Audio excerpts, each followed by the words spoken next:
Good morning, I'm Gary Olson. I just had cataract surgery, so bear with me if I start stumbling over everything. I'm District 9 Director. Welcome to everyone who was able to meet in person today, and welcome to those joining us virtually as well. I want to thank you for making the decision to join us in this meeting. Our members are at the center of our mission, and your attendance at this meeting and active participation allows us to hear directly from you.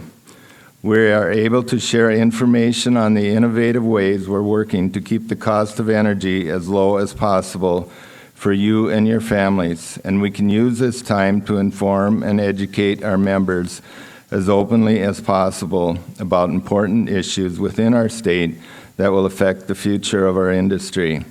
Gatherings like this really are the cooperative model in action. That's why this past April, LREC CEO Tim Thompson appeared before the Minnesota State House Committee as an advocate of keeping the governance of your local co-op at a local level. He expressed that decisions on members' behalf are best made by a local board selected by communities where they live, by those they serve, rather than someone in St. Paul.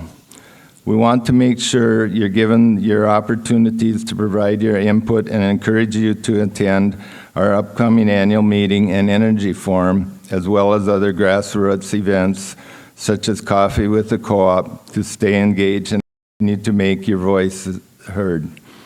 Another legislative issue we're facing is the Minnesota carbon-free by 2040 standard that passed last year.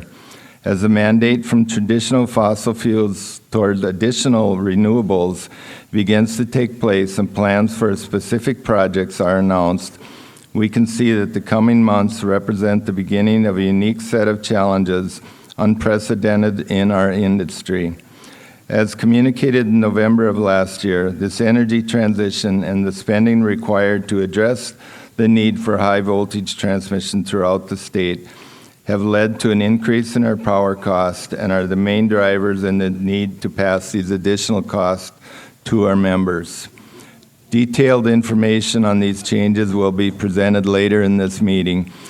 It's just a part of our commitment to keep you as up to date on the issues that we can. That said, we have positive news to share as well. Since the last time we met, the number of LREC consumers has grown to over 30,000. And our rates continue to be among the lowest in our peer group. Feedback from our members on our service over the past year is overwhelmingly positive. Despite recently implementing a rate change, results from our 2024 membership satisfaction survey rated us 9 out of 10 in terms of overall satisfaction, with almost half of the respondents giving us a perfect 10, which was great to see. We see our cooperative in a strong financial position with equity at 46%. We have developed additional revenue streams such as our natural gas business and our standby generator program. We are keeping an eye on our future grid improvements and reliability. The board recently approved a 4-year construction work plan, including $35 million that will go towards plowing new underground power lines, substation improvements, pole replacements, and other equipment upgrades through 2028. For the 12th consecutive year, our longtime members received a capital credit over $1 million this year, and the anticipated new announcement of the new ERA funding will allow us to work together with other co-ops in developing a new solar project that will help hedge against future power cost increase. I'm excited to announce that we are once again holding our 3 in-person annual meeting locations this year, one at Life Church in Fergus, and the 2 satellite locations where the meeting will be streamed on a big screen like you're seeing today. One at the Frazee Event Center and the other at the Prairie Event Center here in Parkers. The meeting will also be live streamed for those who are unable to attend in person. The annual meeting will take place April 24th at 6:30 p.m. with dinner before the meeting at each of the 3 locations. We enjoyed a record of attendance of over 1,300 people last year, so we're looking forward to seeing even more of you this April. If you are joining us virtually today, Please use the chat feature available at any time during this meeting if you have any questions. We will be responding to questions from those of you that are here in person or live streaming at the end of the CEO Tim Thompson's presentation. If we do not get to your question today, please be assured an employee from Lake Region will follow up with you in the coming days. We need a meeting chair for this district meeting to preside over the nomination process today. I would propose that our attorney, Chad Festal, be the meeting chair for the district meeting. Does anyone have any other nominees to act as chair of the meeting? Thank you, Chairman. For the meeting will be chaired by Chad Festal then when we get going here. If a vote is needed for the candidates for the board of directors, voting will occur in person by paper ballot. The voting process will only be needed if we have more than 2 nominees for candidates for the director position. If there is only one candidate nominated, no voting is required, and he or she will be placed on the ballot and elected by acclamation, unless there is a petition candidate, and then they both will be the nominated candidates, and the petition candidate will be placed on a ballot. I'm glad you're here to join us to learn more about Lake Region Electric Cooperative and participate in local democracy by participating in the nomination process. Before we begin the nomination process, I want to introduce the rest of the board of directors. Their pictures are listed on camera there. Those of you who are here, I can't see you. Kurt Kruger, are you here? He's in the back by the door there. Cecil Bud Hensel from Frazee area over here. Mike Brazel from the Perm area. I don't think Mike is here. Okay. Lee Mindeman from the Dent area in District 4. He's standing in the doorway back there. Patrick Myers from the Cormorant area over by the camera there in District 5. Charlie Blix from the Pelican Rapids area sitting by the door there. Tom Jenin, our president from the Fergus Falls area standing by the door. And Jim Gronbeck from the Battle Lake area back by the door in District 8. And then myself from District 9. Our meeting continues now with the nominations. Our meeting chair will guide you through this process. Chad, can you come forward?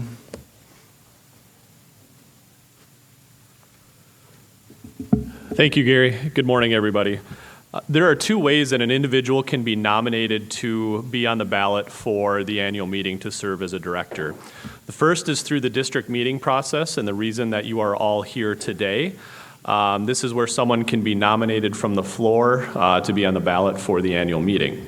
The second is through a written petition after the district meeting. An individual seeking to be a candidate for the board of directors through the petition process must obtain at least 50 original signatures from the members of the district from which they are seeking nomination. There are other requirements for the petition process, and those are found in the bylaws in Article 4, Section 4.4b. As chairman for this meeting, I have appointed Candace Rush to serve as our recording secretary. I have also asked, and they have agreed to be tellers, Marlene Farrell and Terry Zimmerman. They will act as tellers if voting is required. The tellers will physically count the ballots cast by those of you here in person and certify to the members the results of the election. Since there are more than 10 members here present from District 9, I declare that we have a quorum. We would ask that when you are making a nomination, that you speak clearly, identify yourself by stating and spelling your name, as well as stating and spelling the name of the individual that you are nominating for the director position. Are there any questions about the nomination process? Hearing no questions, I would declare that the nomination process to be open. Again, when you make the nomination, please state and spell your name and the name of the nominee. As you can see on the screen, there is a time clock. We have 2 minutes, which doesn't seem very long, but I can guarantee you that it will seem like an eternity as I stand here and stare at you. Are there any nominations for the director position for District 9?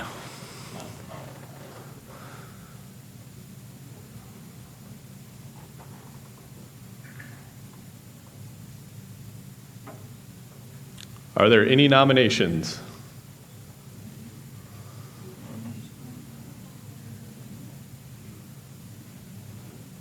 You can nominate yourself. I'll nominate myself. All right, Gary Olson has nominated himself to be on the ballot for District 9.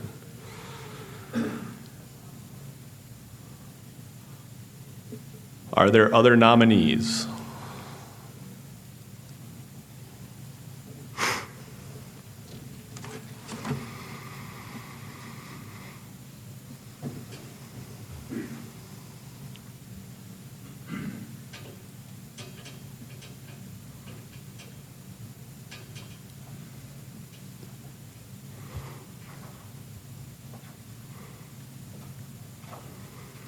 Are there any other nominees?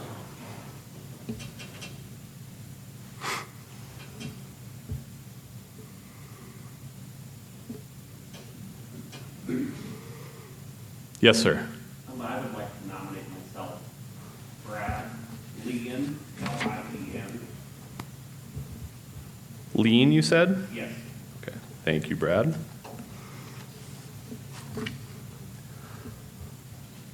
Are there any other nominees?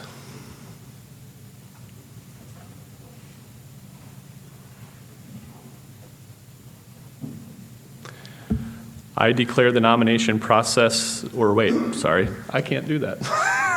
I should follow my script. If there are no nominations, is there a motion that nominations for directors be closed? I would ask that someone make that motion. Is there a second? All right, I need the name of the person who made the nomination, sorry. John, thank you. Who seconded it? Thanks, Vance. It's been moved and seconded that nominations for director be closed. Those in favor signify by saying aye. All opposed, same sign. Motion carries. Would the nominees please stand?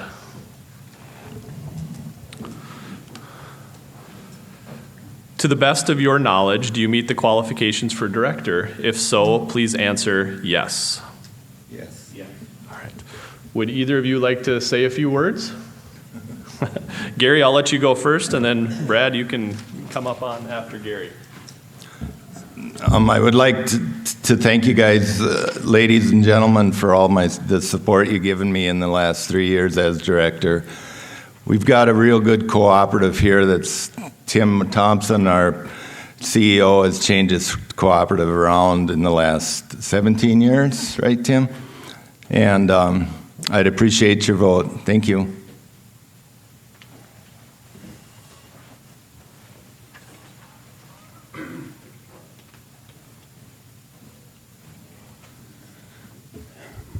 Good morning, everybody. My name is Brad Lean. Recently moved into Otter Tail County, full-time resident.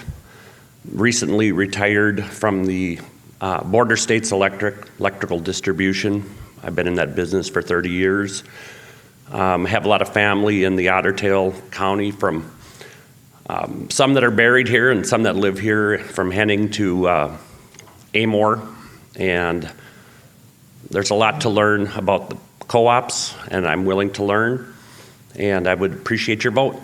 Thank you.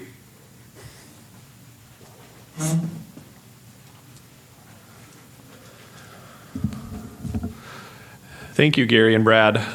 Since there are only 2 candidates nominated and one is an incumbent, the incumbent candidate nominated will be listed first on the ballot for the annual meeting, and Brad will be listed next. Also, because there are only 2 candidates, we don't need to have a vote today, so Marlene and Terry are off the hook from counting ballots and acting as tellers. The 2 candidates shall be declared the official candidates for the district election, with ballots being mailed out in March for our April election at the annual meeting.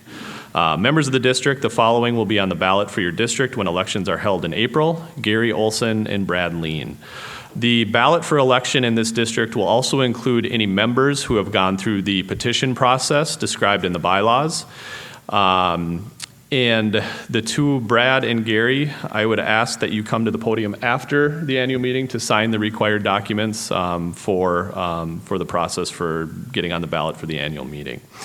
Now I would like to invite Lake Region CEO Tim Thompson to give his remarks. Tim? All right, am I on? Can you hear me okay? Can you hear Okay, great. Sounds a little rough. Is that better? Yeah. Well, good morning, everyone. Thank you all for being here this morning to participate in your annual meeting. Can you hear me? Yeah. To participate in your district meeting. These district meetings are such an important part of your cooperative. It's a great opportunity for the local members to come together at the local grassroots level.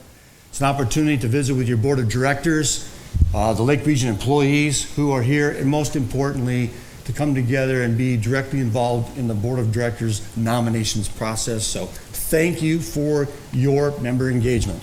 At Lake Region, we want to have a high level of member engagement. These district meetings are great examples of that member engagement. We do 3 district meetings each year.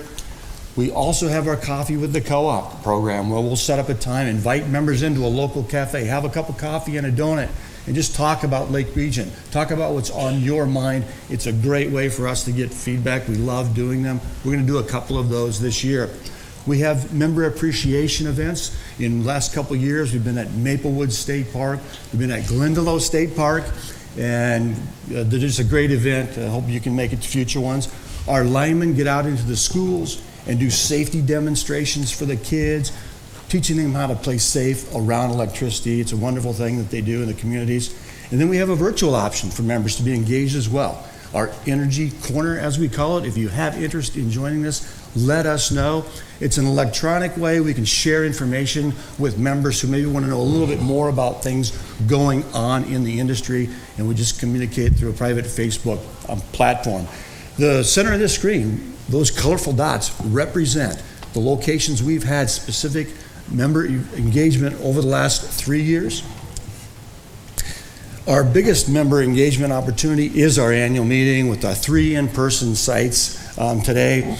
The primary site is in Fergus Falls with our wonderful technology and our technology team. We can live stream the event into the Frazee Community Center and right here in Parker's Prairie at the Prairie Event Center.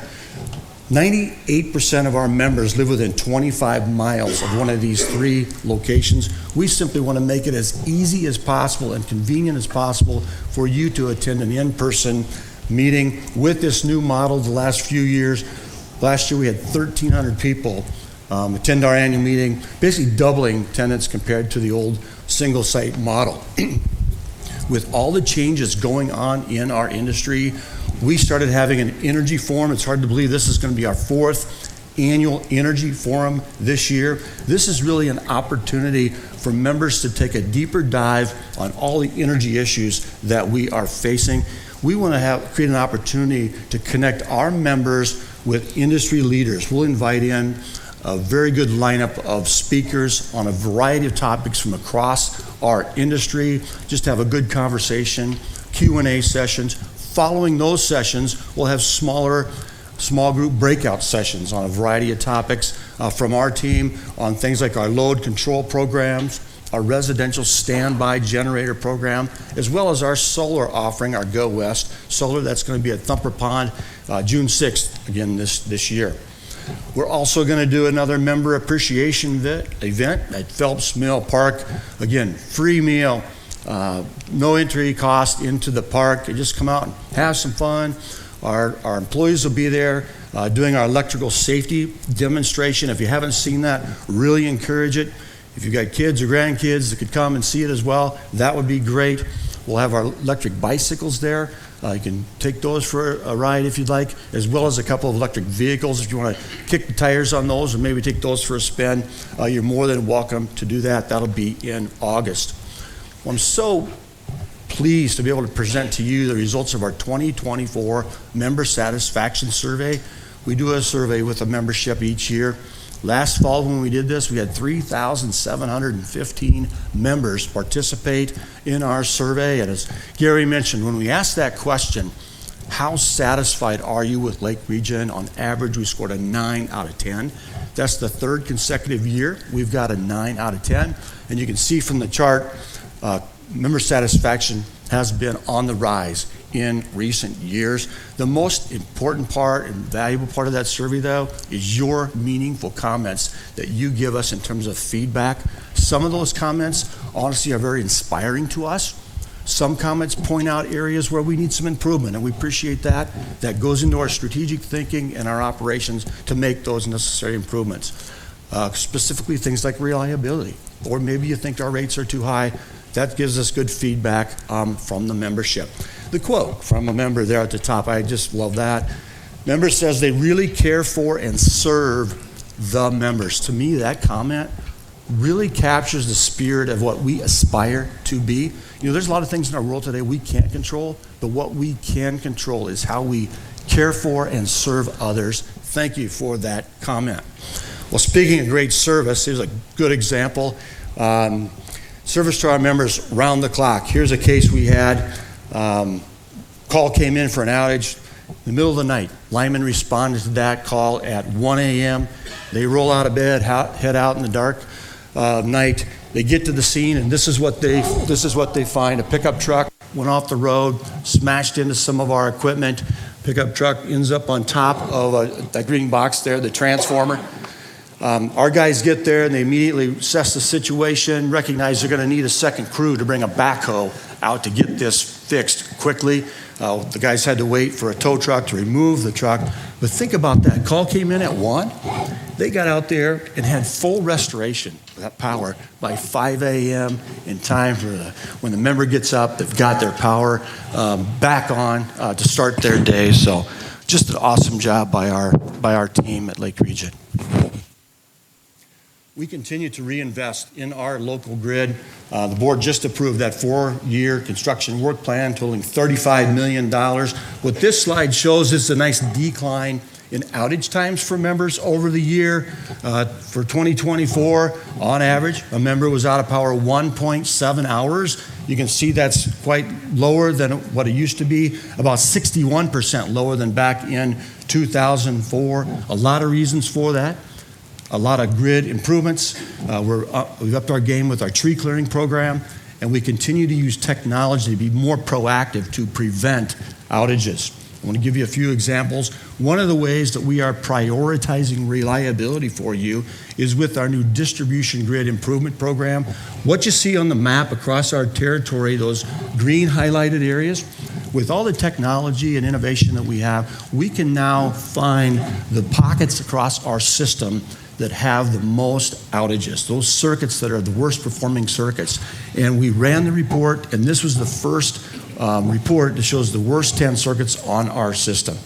We gave that information to our linemen. They went out and looked at all 10 of those, used their knowledge and skill and ability to come up with ideas of how to improve service in those areas. We've now completed all 10 of those projects across our territory. And for the 3,921 members who live in those green areas, they're seeing a 75% reduction in power outages. Now that we've got this first batch done, we're going to do another 10 and see what we find there and keep that going. So if you live in an area that maybe you've had maybe more than your share of outages, this is a program for help us address that. Another way that we are prioritizing reliability is with our construction work plan. Just want to talk about briefly a few of the projects here in District 9. The green boxes are the projects that I'll describe. We'll start up in the Compton Township area there. That's about a $24,000 project. There we added underground line to retire an inaccessible aging overhead line. That's kind of the theme here, replacing overhead lines with underground. Down in the Inman Township there, we've got two projects there. One was a $558,000 project. The second one a $63,000 project. But the first one there was revised Elmo substation overhead line on the GRE transmission poles there to underground along Highway 210 and 29 there. Kind of a visible project for you. Perhaps you saw some of that work going on. The second one in Inman was replaced overhead line to underground due to bad poles and water. Anytime we can get rid of bad poles that are out in those wet areas, that's a really good program for us. In Henning, about a $240,000 project. Again, replaced old overhead distribution line that was in trees and swamp area to new underground. And then in the Parkers Prairie Township there, so you can, about 1.5 miles of single-phase overhead line was converted to 3-phase overhead, and about 1.5 miles line of overhead line running through water was upgraded 3/4 of a mile to three-phase underground line. Imagine going out in those wet spots and working in that. Anytime we can get them out of those areas, that's a nice program for us. We're also being very proactive. We are trying to prevent outages, and that is what this Exactor technology can do for us. It's a very proactive approach, using this technology to prevent outages. Approximately 35% of our outages are caused by equipment failure or unknown causes. So the goal of this technology is to find a small problem out there on the system before it becomes a big problem and causes a power outage for you. How the technology works: the Lake Region vehicle there with the orangish colored box on the hood there, that's part of the Exactor technology.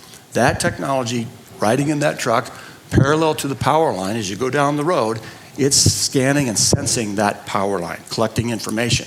You make a couple of round trips along that power line, and it'll give us specific locations where it says, go to these specific locations and do further investigation. So that's what this lineman here is doing. He's gone to one of those locations, and he's scanning with that handheld device the equipment at the top of that pole.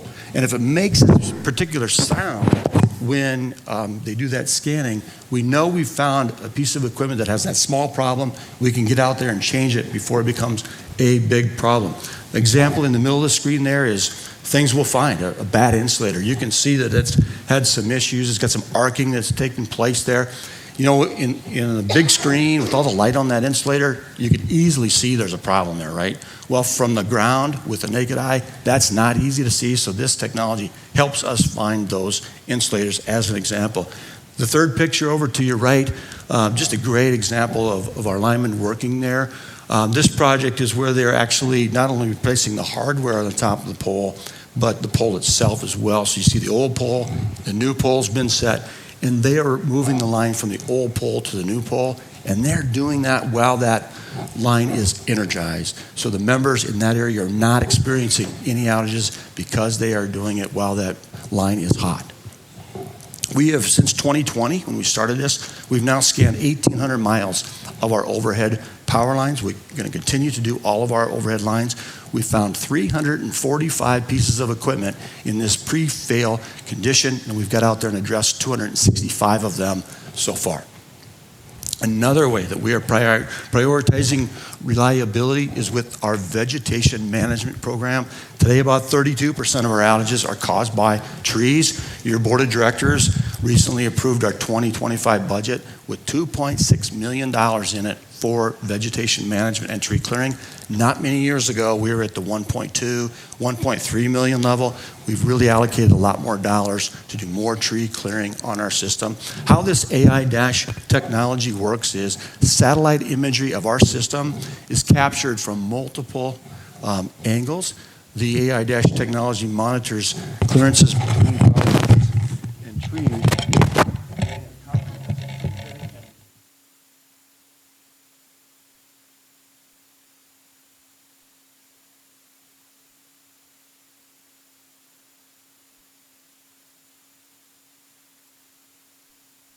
A vegetation management program for your safety and your reliability. Here's a snapshot of where we've done tree clearing right here in District 9 since 2022. Those orangish, burnt orangish colored lines are the power lines that have been cleared here in recent years. Here's these green ones where we're going to be trimming this year in 2025. We really appreciate the collaboration with members out there. It's critical that we get adequate clearance, again, to keep you safe and reliable, and it helps us keep our costs down if we get the adequate clearances. Thank you for your cooperation. Shifting gears a little bit, let's talk about our rate strategy. Our strategy has been about engaging with members to control costs and also to create new revenue streams to keep our rates as low as we can. This strategy has worked well in recent years. We've had 3 rate changes over the last 13 years. One of the questions we get is, how do our rates at Lake Region, thank you, Paul, at Lake Region compare to other cooperatives? And what this shows is this on? Yeah, there we go. Is that okay? What this chart shows is the cost of electricity for 1,000 kilowatt hours for the month for 13 different co-ops. So the co-op L at the end, for 1,000 kilowatt hours there, it's about $200 a month. That's the most expensive co-op. You can see where Lake Region is in the green. We used to be maybe in this area, and now we are the lowest for 1,000 kilowatt hours in our peer group. There's a lot of reasons for that, and I take it back to the people in this organization, from the members on down. The positive impact of member participation shows up in our programs. We have 9,800 members. Part of our load control program allows us to control over 14,000 loads during those peak times, those hot summer days, cold winter days. What this line across the screen shows is, this is data from a cold winter day last January. The line represents the entire load, electrical load, of all of us members at Lake Region Electric Cooperative at a given time. It starts off at 11 a.m. here. So that blue line, that's about 90,000 kilowatts at that point in the day. We've communicated, we all know this is gonna be a load control day. We get a little after lunchtime, you can see that blue line starts going up. And if we do nothing, that's gonna continue to go up. We do load control, and what happens is our load then goes down. Following that yellow line, our load at 6 p.m. 6 p.m. is where the entire Great River Energy family of co-ops peaked. That's the peak of the day. And whatever our peak is at that moment, at 6 o'clock, that's how many units we're going to buy, and that's going to be driving our cost. So instead of being up on that blue line, up at that high level, we can do control and be down in this lower level. Instead of 90, it's 70. And that difference by doing load control for the month saved us about $400,000. That helps us keep our costs down, keeps our rates as low as possible for our members. The other big reason is our productive employees achieving positive results, our dedicated employees, the technology that we have implemented, the innovation that we try to put into everything we do has really increased productivity since 2005, about 67%. If we go back to 2005, for every one employee at Lake Region, we could serve 260 members. Today, one employee can serve 436 members. That's that 60% increase in productivity. Let's compare that to this orange line. That's a peer group of the other electric cooperatives we compare ourselves with. You can see back in 2005, the blue is Lake Region, we were actually below that average. Today, we're significantly above that. Compliments to everybody in the organization. Really helps us keep our costs low. The best example of increased productivity and the impact on our cost structure, I think, is with administrative and general type costs. If you go back to 2006, the administrative and general cost for this organization was $3.1 million. If you break it down on a per customer basis, it's about $125. Today, that $3.1 million is $2.8 million, about $94 per customer. At the bottom of the screen there, Lake Region's administrative and general costs are the lowest in the state of Minnesota amongst all the co-ops, and our total delivery cost to the membership per consumer ranks among the 10% lowest in the nation. There's over 800 electric co-ops across the nation. We're in the lowest 10% in terms of our cost of delivery. So again, thanks to everybody for their efforts to control our costs. The other part of our strategy has been to create new revenue streams and find ways to lower costs. Here's 5 really good examples. Our wind solar hybrid project, where we are capturing and harnessing both the wind and the sun in one project. This is a local project. It directly interconnects back into the distribution grid that you already own. So there's no cost for transmission and overhead costs. Local, clean, renewable energy plugged into the system we already own, serving Lake Region members. And oh, by the way, it reduces our wholesale power costs to Great River Energy. We started a generator program for members. We have now sold and installed and maintained over 500 standby generators for our members. That also brings in new dollars into the organization, helping keep rates low. Cars Tree Service, I think as most people know now, Lake Region is part owner of Cars Tree Service, and I just hope that makes a lot of sense to you. We're spending $2.6 million on tree clearing. It's nice to have ownership with the company that's doing all that work for us. And of course, as an owner, when they have financial success, that brings dollars into our co-op as well. RESCO, that's the Rural Electric Supply Cooperative. That's where we buy a lot of our materials.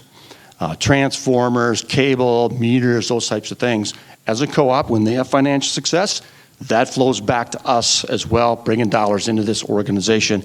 And then the Lake Region Energy Services, LREC, the natural gas company, wow, that really got its start right here. Gary, I've got to digress for a minute. Back in, I think, the fall of 2016, we asked a group of people from the community, Gary was one of them, to meet us at the cafe downtown to talk about this crazy idea of an electric cooperative bringing natural gas to this area. They thought it was a good idea, and that really was our motivation to move forward, develop a business plan, and implement that gas company. Today, that gas company serves over right around 1,200 consumers, saving them money, and they've switched from propane to natural gas. These 5 things alone, in 2024, created $1.3 million of total positive rate benefits for you. That's a lot of money, and that's dollars that the board does not have to build into your power rates, helping us keep our rates as low as possible. We have had a good run here with rate stability in recent years, but as we look forward, we see the cost of energy and electricity on the rise, and we wanted to talk about the drivers of that today. Certainly nothing new here, inflation. You can see from this graph, particularly from 2020 to 2023, what inflation has done to materials for electric co-ops. 43% inflation on prices for all the utility products since the year 2020. So let's put that into dollars for Lake Region. Let's say we had a $10 million work plan in 2020. That same basket of material and goods that was $10 million is now $14.8 million. The other big change back in 2020, interest rates. We were borrowing money at 1.3%. Today, that interest rate is more in the 4.7% increase. Just a big financial impact on our cost structure. Let's talk a little bit about this energy transition that we seem to hear a lot about these days and talk about a lot. This slide really gives an overview of that energy transition. The top line there, the black one, that represents the amount of electricity in our country that comes from coal. So if we go back to 2001, you can see over half of the electricity in our nation came from coal, and that has gone down and down. The opposite is true for natural gas. It is on the rise and will continue to be on the rise as we go forward. The green line is nuclear. That's been pretty stable and pretty flat. And then the other big change, of course, is with renewable energy. The red line, you can see that's increased significantly, and that will continue to increase as well. Talk a little bit more about coal. So again, in our country, across America, coal as an energy source is down from 52% in 2001 to about 16% at the end of 2023. This is due primarily to economics and the capital improvements needed to these coal plants to reduce emissions. Most of these coal plants are designed and built to run as baseload plants 24/7, which gives us that reliability that we all want to have, particularly in our climate. For Great River Energy, our power supply company and cooperative that we are part owner of, their transition includes building a new power plant called Spirit Wood Station that came online back in 2014. Interesting plant. It can run on coal and natural gas. It started out mostly on coal, and now with natural gas prices low and all environmental things, it's burning natural gas now and performing very well for Great River Energy. Stanton Station. This was a smaller, older, less efficient coal-fired power plant in North Dakota. That shut down. GRE shut that down in 2017. And then more recently here, Coal Creek Station, the large coal-fired power plant in North Dakota that GRE did own. They sold that to Rainbow, and GRE continues to buy power from Rainbow under a contract. So they no longer own it, but they're buying power from Rainbow. More natural gas, and this is a big part of GRE's strategy going forward. Again, the trend in the nation, natural gas as an energy source has increased from 17% back in 2001 up to 43% in 2023. These 4 pictures are the natural gas plants here in Minnesota that Great River Energy owns and operates. You can see the quote there from David Segu, the GRE CEO, who says we have a fleet of modern natural gas plants in Minnesota that gives us that all hours of reliability. These are natural gas peaking plants. They're not baseload plants. They're designed to run only when we need that power on those peak days. Again, hot summer days, cold winter days. They only run 3 to 5% of the time. The other thing that Great River Energy has done for reliability is Pleasant Valley, Elk River, and Lakefield Junction already have backup fuel supply on site. So if there's any issues with the natural gas, they've got on-site fuel oil that the plant can run off as well to provide the redundancy that we need with the two fuel sources. Cambridge is in the process of being converted to the dual fuel system, supposed to be done here in 2025. The other really cool thing about Cambridge is GRE is installing a very large battery there for battery storage. It's iron air technology, and the goal here is to prove a technology that has a long discharge from that battery. In this climate, we don't need 2 to 4 hour batteries. We need 2 to 4 day batteries for polar vortexes and that types of things. So that's it's a new project for GRE, and that's supposed to be completed here by the end of the year as well. A big part of the energy transition right here in Minnesota is the Minnesota carbon-free standard by 2040. This was legislation that was signed in by Governor Walz back in 2023 that requires all electricity to come from a carbon-free source by the year 2040. And Great River Energy, the co-op that we own, part of, is working hard to meet that standard. So how will GRE meet that standard? Currently today, GRE has about 967 megawatts of wind energy today. In the future, they're in the process of going to be adding a lot more wind energy here in the next few years. They're going to be adding over 1,111 megawatts of wind energy by the year 2028. One of the really smart things that GRE is doing, they're going to be locating, to the extent they can, some of these wind farms near their natural gas plants. I mentioned their peaking plants. They only run 3 to 5% of the time. One of the challenges with siting new wind farms is getting that process completed to get the interconnection into the bulk transmission system. So they've already got the connection for the plant. By siting these wind farms near that, they can kind of piggyback on that transmission interconnection that they already have, saving time and money, and again, all in the spirit of trying to keep our costs as low as possible. The big part of this transition that is just starting is in the transmission area. And I'm going to talk about phase one, as we're calling it. These are large transmission projects that utilities will be building. They've already been approved by MISO, the Mid-Continent Independent System Operator. I want to talk primarily about the projects Great River Energy is directly involved in. But this phase one, the total cost of this phase one is $10 billion. That is across 5 Midwestern states. GRE's portion of that is going to be about $942 million. Here are the 2 big projects in Minnesota that Great River Energy is going to be involved with. Is phase one. You can see here this new transmission line from down by Big Lake towards St. Cloud to Brainerd in the Aitken area and all the way up to the Iron Range near Grand Rapids. That's called the Northland Reliability Project. Supposed to be completed by the year 2030. It's 180 miles of new double circuit 345 kV transmission line. A 345 line is kind of the size of the one that runs along I-94, say from Alexandria up to Fergus. If you can visualize that line, that's like a 345 line. So we're talking these big new transmission lines. The second one is a route from Alexandria to that Big Oaks substation. This also is projected to be completed by the year 2030. It's 106 miles of new 345 kV transmission line. The primary reason why these projects are needed here in phase one is for reliability due to retired generation. As certain assets of generation go offline, new ones are coming on, and we need all this new transmission to make sure we get the power from where it's generated to where it is consumed. Phase 2 is even larger. This is a $21 billion phase of the transmission build-out in the coming 10 years or so. This was just recently approved by MISO in December. GRE's portion of Phase 2 is going to be $1.4 billion, and they're going to be involved in these three projects on the screen. The one at the top, number 1, is the Maple River to Cuyuna project, about $1 billion in total cost.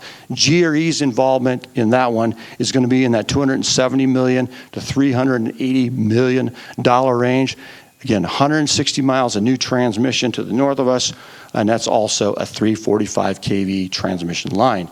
The second one there is the Bison to Alexandria, runs right through Lake Region's territory, doesn't it? That is, the cost of that one is about $200 to $300 million. GRE is going to invest 50 to 70 million, 75 million in that. 136 miles of that route, and this is the one where we're going to be putting a second string of wires on that existing 345 line that runs along I-94. So that's coming right through our territory. And then the big one at the bottom of the screen in southern Minnesota, number 3 there, the Lakefield to Pleasant Valley to North Rochester line. That project is a $1.4 billion to $2 billion project. GRE is going to invest about $620 million to $950 million in that. This is a really unique project. It's 170 miles of new single circuit 765 kV transmission line. This will be the first 765 kV transmission line built in the state of Minnesota, and GRE is going to be part owner of that. Other states, other parts of the U.S. have the 765 lines. This will be the first. And these projects, and specifically the one at the bottom there, that 765 line, really creates this super highway, as we call it, to move that, particularly all the new wind energy coming online, move that around the grid. It's going to allow us to import and export power from different parts of the country. Very strategic for Minnesota long term. So talked about a lot of things here: inflation, the energy transition, this major build out of transmission. These are the GRE rate drivers for 2025. Here in January, and we have experienced a 7% increase in our wholesale power cost from Great River Energy. So our cost of power has gone up 7%. And these are the reasons why. These are the rate drivers. As we've just talked about, more transmission, $2.4 billion over the next 10 years. Imagine your balance sheet growing that much over 10 years. With all those transmission projects, they've already had to increase their staff and hire new employees, transmission designers, planners, engineers. So they've added new people to start this process, to do this transmission build out. Financing is another driver. GRE is budgeting for increased debt and the increased interest rates that we're all experiencing. And then the margins. For years, Great River Energy has had a $23 million margin each year. Well, now as they add that much asset, the bankers, the regulators, the rating agencies, we need to have a higher margin. So that margin needs to be increased from 23 to 45 million, and that means that that's going to be impacting our rates, as we'll have to pay more for that electricity so they can have that higher margin to meet all of their financial requirements. And then the last one is just power supply.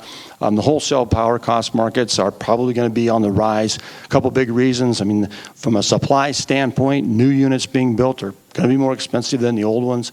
And then the demand for electricity.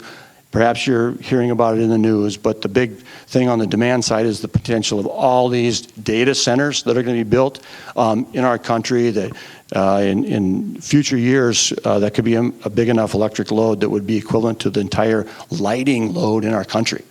It could be as large as all of the electricity that's consumed today in California. It's that significant, and if that demand for electricity comes, that certainly would put upward pressure on the cost of electricity. So a lot of things going on in the industry. Our costs from GRE are going up here in 2025 by 7%.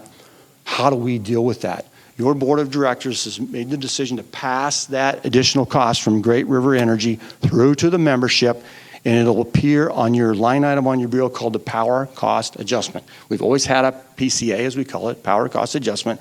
It's usually a very small number. Sometimes it's an adder, sometimes it's a reducer on the bill. That'll still be on that line, but the new part or piece will be to cover this 7% from GRE, and that is what we call a 6.5 mil increase. So to give us an example on a bill, if I used 1,000 kilowatt hours for the month, I would see a power cost adjustment increase of $6.50 for the month. That's how we're going to pass that additional cost on to the members. That $6.50 on 1,000 kilowatt hours is about a 4.8% increase.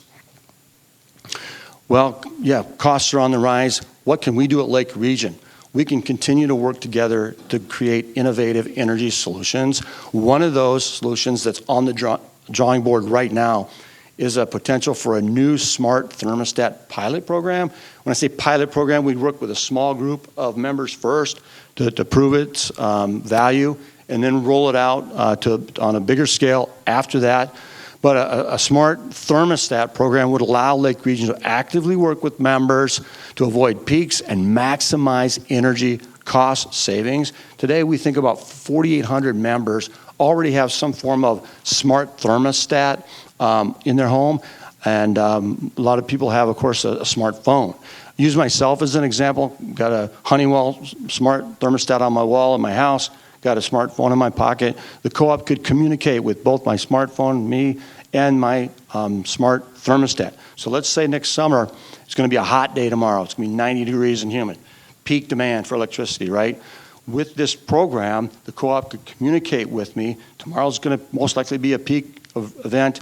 Yep, we get to tomorrow, it is.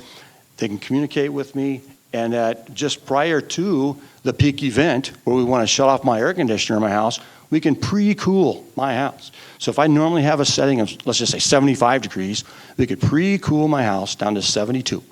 And then when that control comes and my air conditioner goes off, the temperature in my house kind of just gradually goes up, maybe back to about that 75 range where I normally have it. So we don't think there's going to be a big impact in terms of member comfort by doing this, but if we can reduce that peak in the summer, that's going to create savings for us, and we would figure out a way to pass that savings back to the membership. So again, we want to give you another tool, perhaps, to work with in your tool belt to help reduce costs. Another really exciting project for us. Gary mentioned that the New Era funding. The New Era program is a federal program specifically for electric cooperatives for things like renewable energy projects. It was part of the IRA program, and this is really important to us. If we're successful in getting these New Era funds, we would build another solar project in our area. We wouldn't own it or operate it. We just buy the power out of it. But the funding is literally being announced like this week. We got a little note earlier in the week, but by Friday, we should find out for sure tomorrow if we're successful in getting these funds. We're part of a big group of co-ops, kind of under the umbrella of Great River Energy. So if you see the USDA coming out with an announcement about this, and you don't see our name in it, we're one of the many co-ops as part of it. But it's really important to us. We'd build about a $2.3 million solar project, about 2.5 or about 2 megawatts of a solar project. And here's where the value comes in. It's going to allow us to hedge against future power cost increases. If we can sign a contract where we can lock into a flat rate for 20 years, that's going to be valuable down the road as costs continue to go up. We're locking in and hedging against future increases. So pretty exciting project for us. Hopefully we get the funding and can get going on that here in the next year or so.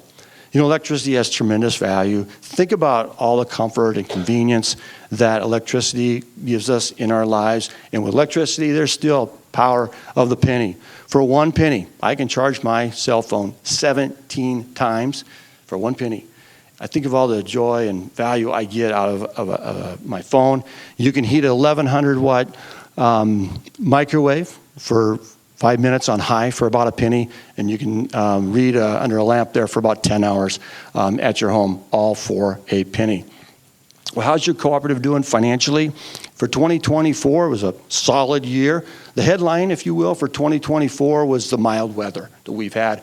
our top line there, the revenue, the sales, were lower than expected. We had a mild winter last year, pretty mild fall there in 2024, so our sales were down a little bit. We do the best we can, as you know, managing our costs. Total margin, bottom line, still good, $3.4 million. With that good margin, that drives up the equity in your cooperative.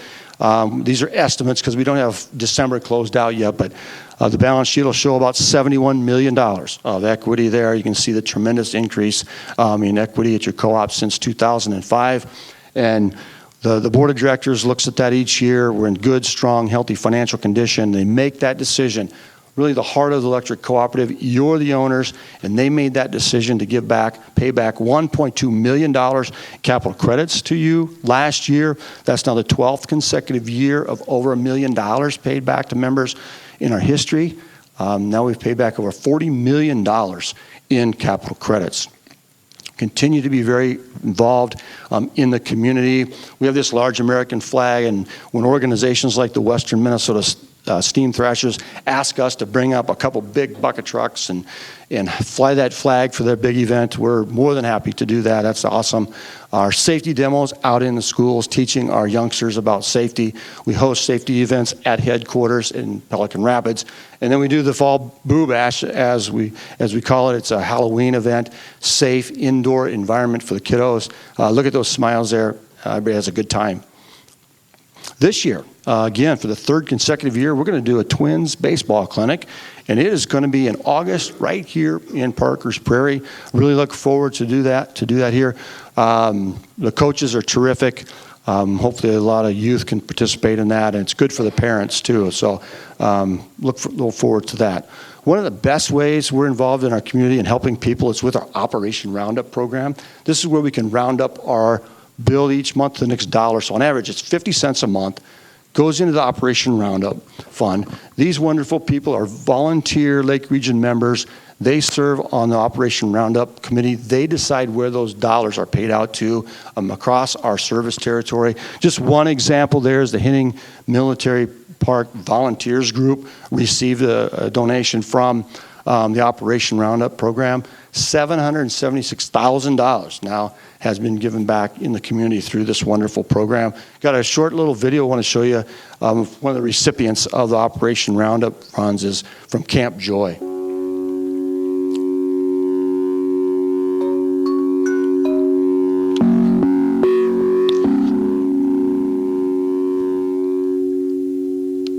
Hi, my name's Tyler Tracy, Executive Director for Camp Joy. Camp Joy has utilized Operation Roundup for the past 3 years, and most recently, we used Operation Roundup for our girls' bathroom. The girls' bathroom funds were used to improve our facility. We actually tore down the existing building and built a brand new building due to the previous conditions were not safe and not sanitary for our campers.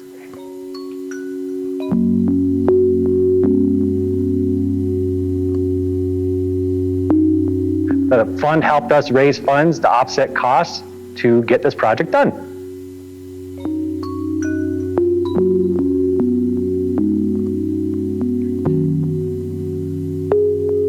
Camp Joy started in 1941 on Lake Lida, and after 2 years moved over to Star Lake. The past 80 years, we have relied on volunteers to run our camp, but just recently hired a new executive director in November 2023. Camp Joy starts in June and runs through August. We, on average, will have about 550 campers, 70 volunteers, and over 40 staff help serve this camp.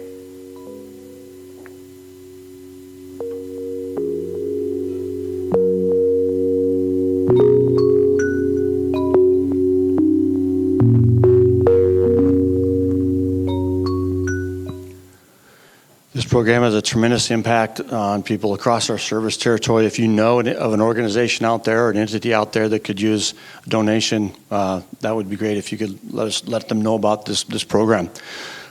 As always, I like to close with this. And if you don't feel that we're committed to serving you, please let us know. We work really hard. Wonderful organization from the board on down. And we do our best to serve you and really appreciate that opportunity. If this time, Gary, I'd be glad to take some questions, or if there's any questions, comments, that would be fantastic. Why Wow, thanks for coming out on a snowy day. And I can't emphasize enough how important it is the members of Lake Region are engaged with your cooperative. It means a lot to us. It really does. Any questions? Okay, all right. Can I have a round of applause for Tim? That's good presentation, Tim. I want to thank you all for joining today. Your engagement is greatly appreciated. Before we adjourn today's meeting, I want to remind you that our annual meeting is April 24th, 6:30 p.m. at Life Church in Fergus Falls, and we will again be offering in-person meetings at the Frazee Event Center and the Parkers Prairie Event Center. We will also be live streaming that annual meeting for those of you who cannot attend one of those 3 locations. I hope you all can make it in person, and if not, please live stream the event to be engaged with your cooperative. Thanks for attending and have a safe drive home.